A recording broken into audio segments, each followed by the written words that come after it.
8h03 em Campos, de volta com Folha no Ar, primeira edição. Hoje, o jornalista Arnaldo Neto na bancada conosco, recebendo aí o vereador eleito no último dia...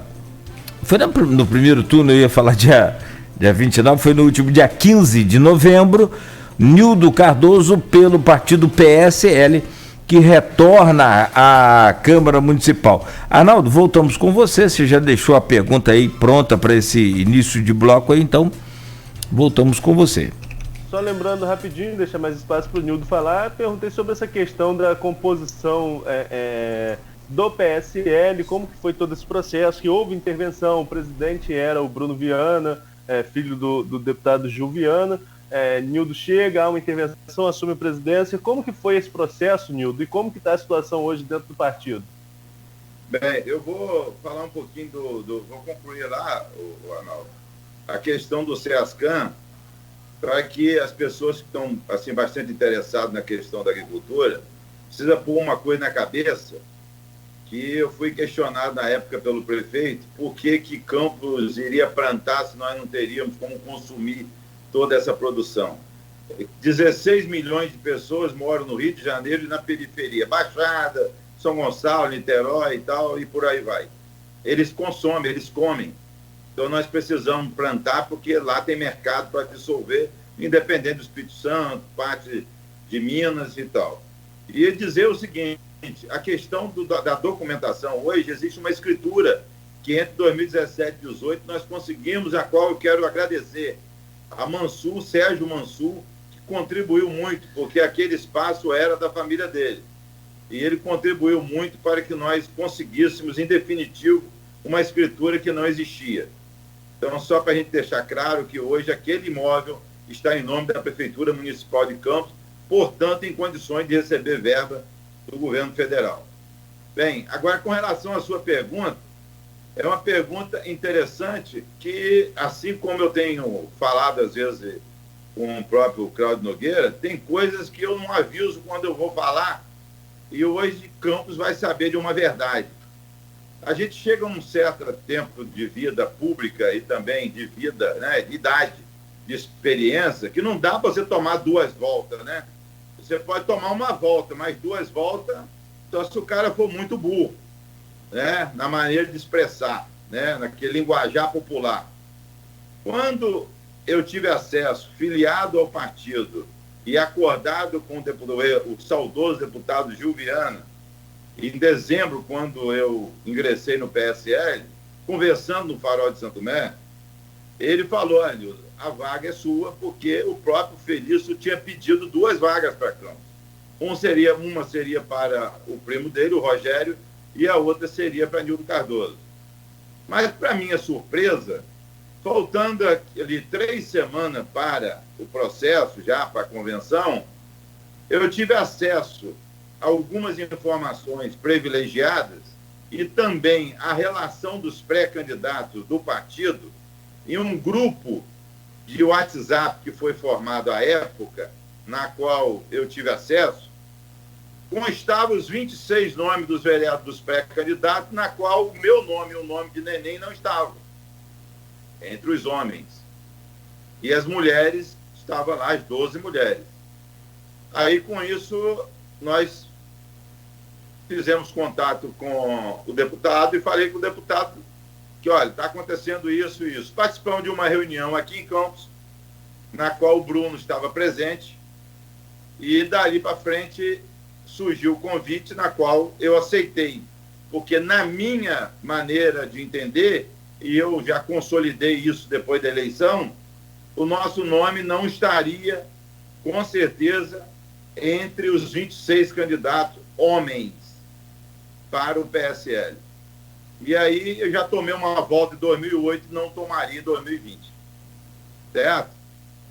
Agora, pergunta para mim, isso partiu de onde e de quem? Eu vou escrever um livro depois, Campos todo vai saber.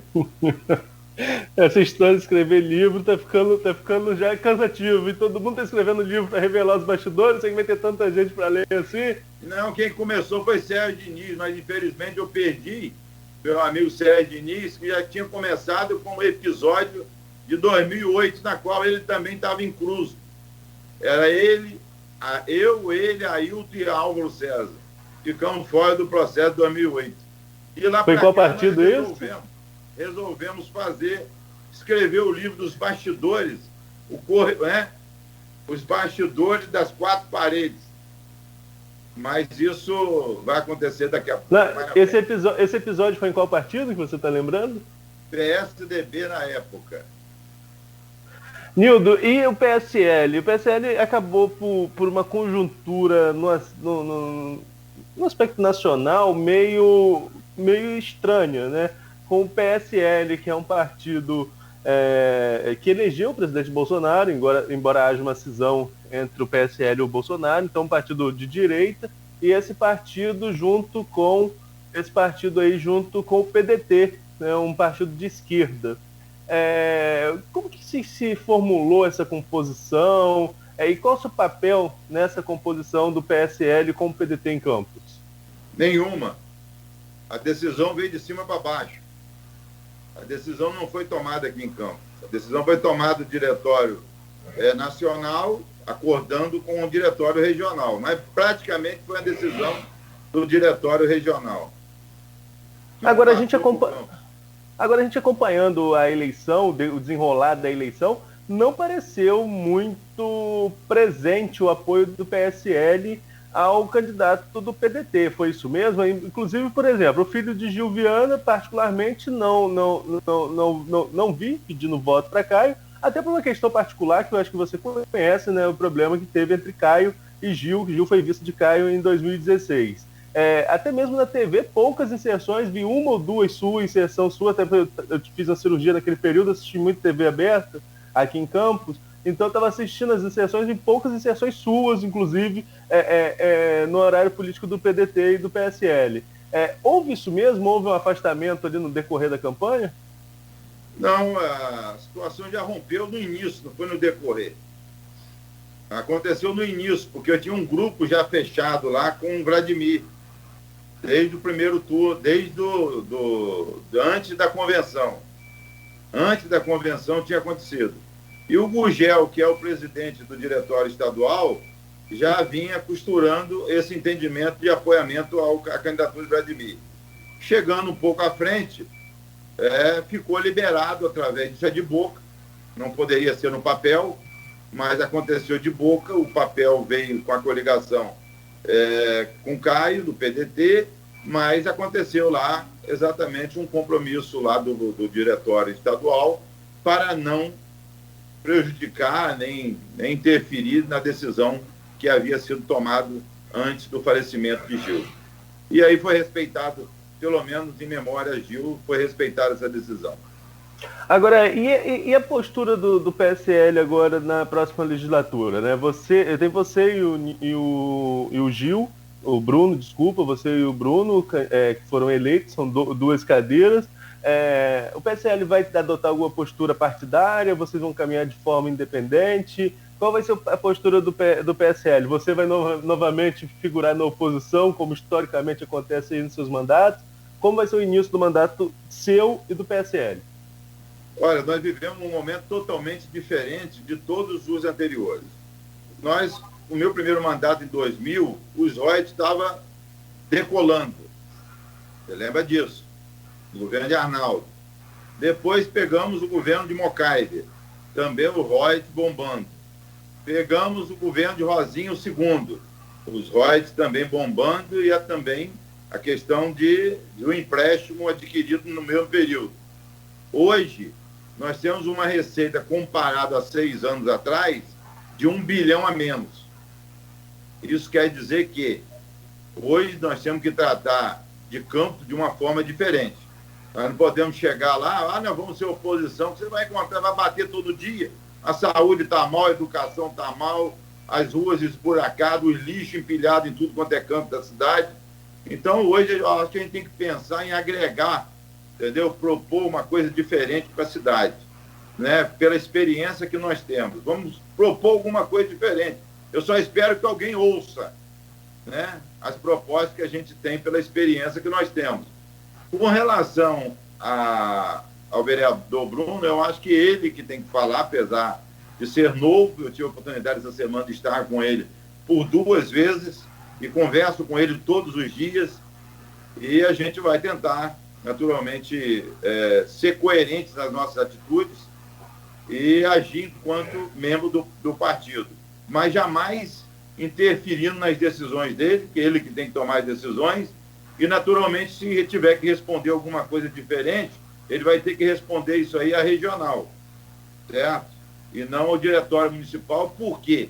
Porque o diretório regional é que liberou a situação dele, e não o diretório municipal. Então, se ele tiver que tomar qualquer posição diferente ou ter que dar satisfação a alguém, vai ser o diretório regional. Com relação à minha postura, eu não vou radicalizar, mas também não vou ser pau-mandado de ninguém. Aquilo que a minha consciência mandar fazer, eu vou fazer, com independência, porque eu acho que a gente tem que ver aquilo que é importante para a cidade. Não adianta chegar lá e começar um bombardeio danado e você bater aqui, bater ali, sabendo que o caixa vai vir com dívida com os hospitais filantrópicos, que não é pouco, vem com dívida com a Enio, que não é pouco, vem com dívida com a Água do Paraíba, que não é pouco, vem com dívida com a RPA, que também não é pouco, vem com rescisão dos DAIs, que quem vai fazer vai ser o sucessor, vem com as questões dos royalties, que tem que ver como que vai renegociar, porque o que foi aprovado na Câmara era para segurar 10% para comprometer com o pagamento, só que 10% de 1 bilhão e 200 é uma coisa. Hoje, ser 10% hoje de 300, 400 milhões é outra coisa. Então, tudo isso vai ter que ser renegociado, e aí a gente tem que estar participando como membro do Legislativo de todas as ações do Executivo. Todas, sem exceção. Tem uma pergunta aqui do Arnaldo Garcia, a gente já abordou um pouco sobre isso anteriormente, mas vejo como é uma pergunta pertinente. O prefeito eleito escolheu para a parte da agricultura, que já foi dirigida pelo senhor, um técnico, o Almir Júnior. Quais os desafios que ele enfrentará, na sua opinião, sendo o senhor um dos grandes conhecedores do segmento? Olha, eu conheço o Almir, acho ele um excelente gestor. Eu quero parabenizar pela decisão de indicá-lo, certo? Ele foi presidente da FENORTE, para quem não sabe, por um período. Eu interagi com ele na questão do laboratório de cerâmica, para que nós pudéssemos certificar o nosso produto aqui, ao contrário de ter que enviar para 3 rios para fazer lá pelo Senai, já que existe aqui os equipamentos que foram montados aqui na Universidade Rural em Donana, e esses equipamentos foram todos para o ENF.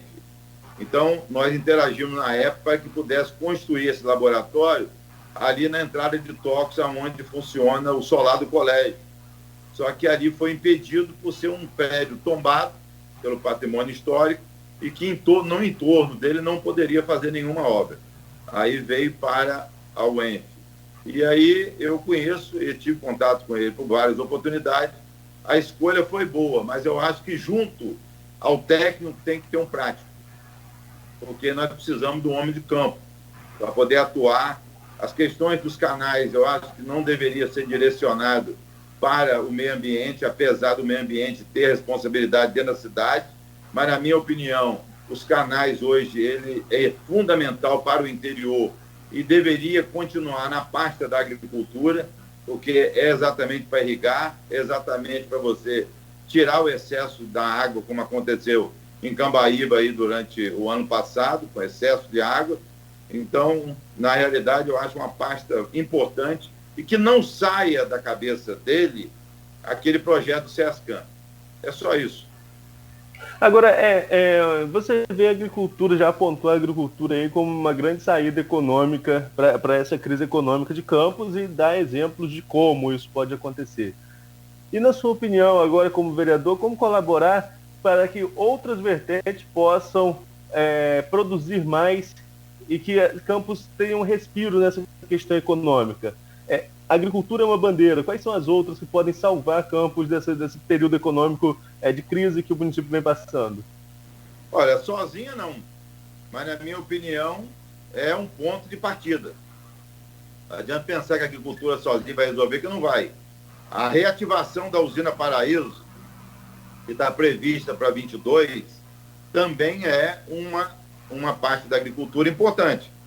Vai gerar emprego, um distrito populoso, uma região que produz, e a Baixada não tem mais usina. Então, seria para a Baixada importante, diminuiria o custo do frete para você deslocar, né, a cana para Sapucaia ou para a Cana Brava, em função da distância, mas acho que é uma alternativa importante para Campos.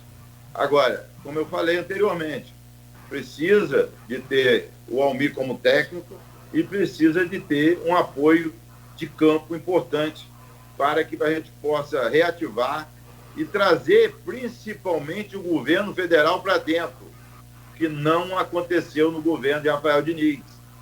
Ficava lá o pessoal de esquerda, nada contra, né? Mas 70% do governo dele era tudo de esquerda. E agora tem que esquecer que a bandeira não tem que ser nem de esquerda nem de direita, tem que ser a bandeira de Campos. Você acha que houve alguma dificuldade de relacionamento com o governo Jair Bolsonaro e isso acabou atrapalhando o governo, é isso? Não só isso, não, mas eu acho que a inexperiência do governo, apesar de Basto e o Zé Alves ter participado do programa, como nós estamos participando aqui agora, e falando que eles tinham um compromisso com o grupo político dele. O grupo político dele não fez 20 mil votos, nem 15. Então, o que faltou ali foi uma bagagem para que eles pudessem chegar em Brasília e encontrar a porta aberta. Isso não aconteceu. E o pior de tudo, quando a gente abre a porta, eles fecham. Foi o que aconteceu com os 3 milhões e 300 infelizes. Nós fomos a Brasília, fomos a Niterói, e eu fui a Brasília com dinheiro meu, não com dinheiro da prefeitura. Paguei a minha hospedagem, paguei a passagem aérea com o meu recurso. E cheguei lá e consigo o recurso. Quando chega aqui, o recurso não é aplicado. Por quê? É Nildo Cardoso, não pode ser Nildo Cardoso. Teria que ser alguém que não tem essa bagagem que eles mostraram que não tem para administrar a cidade. O cara tem que se despir de vaidade e abrir as portas da nossa cidade. É o que eu acredito que é a saída. Você lá atrás, o seu rompimento com o governo se dá naquela declaração aqui que você falou que 30% dos RPAs não trabalhavam, não é isso? Que eram contratados e não trabalhavam. Hoje, você mantém essa opinião? Você vê se o cenário de RPA mudou? Como que você avalia a evolução desse quadro de RPAs pós a sua declaração, pós sua saída do governo? A mesma coisa, não muda nada não. Eu reafirmo que 30% nem de um lado nem do outro, nem RPA nem DAE recebia, mas não trabalhava. E o pior de tudo, se agravou mais ainda do meado do ano para frente. Porque na pandemia as escolas não funcionaram. E na pandemia, os postos médicos foram fechados. Mas foram fechados para atendimento médico. Só as UBS estavam atendendo. Mas, na realidade, tinha gente lá dentro que dava para pisar um no pé do outro, não tinha como andar. Então, eu pergunto, por quê? Acreditando em quê? Porque a verba da saúde é uma verba carimbada e ela vem e você pode fazer dela o que quiser? Então, eu acho que o erro está aí. Na minha opinião, você diminuindo esse quadro de pessoas que não trabalham, você pode pagar os direitos trabalhistas daqueles que trabalham. Para que os RPA não tomassem um bico lá atrás de 4.500 pessoas dispensado por Rafael e que até hoje vai correr atrás de quê? Não tem direito a nada? Recibo de pagamento autônomo, não tem direito a nada. Vladimir colocou aqui na entrevista dele na semana passada, Nildo, uma proposta de um projeto dele de diminuir a RPA, deixando a RPA somente para o que tem essa finalidade, né, como você mesmo falou, pagamento autônomo, e os contratados, esses contratados para a saúde, para a educação, fossem contratados por meio de uma empresa municipal, com carteira assinada e todos os direitos de CLT. Isso, claro, custa, faz o funcionário custar bem mais caro. Você é empregador, você sabe disso, quanto que é o peso de uma carteira de trabalho. Mas você acha que é uma saída para o município, até mesmo para acabar aí com esse número alto de RPAs que você coloca como cabide de emprego? Acho, eu concordo plenamente com ele. Acho que o Admir tem razão. É melhor você economizar sua folha, tirando quem não trabalha e dando direito para quem trabalha. Com certeza, aquele que tem seu direito, ele vai ter mais disposição para trabalhar.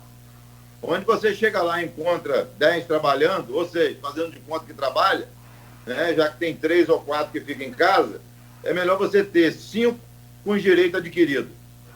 Aí eu acho que ele vai ter motivação e vai trabalhar pelo restante. Porque 3 já não trabalha. Ele vai trabalhar pelos 10, porém com direito. Certo. Nogueira, vou deixar para o último bloco a questão da presidência da Câmara, então vamos com você aí agora. Sim, então façamos aqui um breve intervalo comercial e a gente segue próximo bloco aí com essa questão da disputa presidencial, já mostrando o acirramento, né? Tem o favoritismo aí do grupo do Vladimir, que pelo menos apresenta até o momento uma maioria. Como disse aqui o próprio candidato a presidente, né, da casa, e a gente volta a conversar com o Nildo Cardoso no próximo bloco, oferecimento dos laboratórios Plínio Bacelar e Clínica Proteus.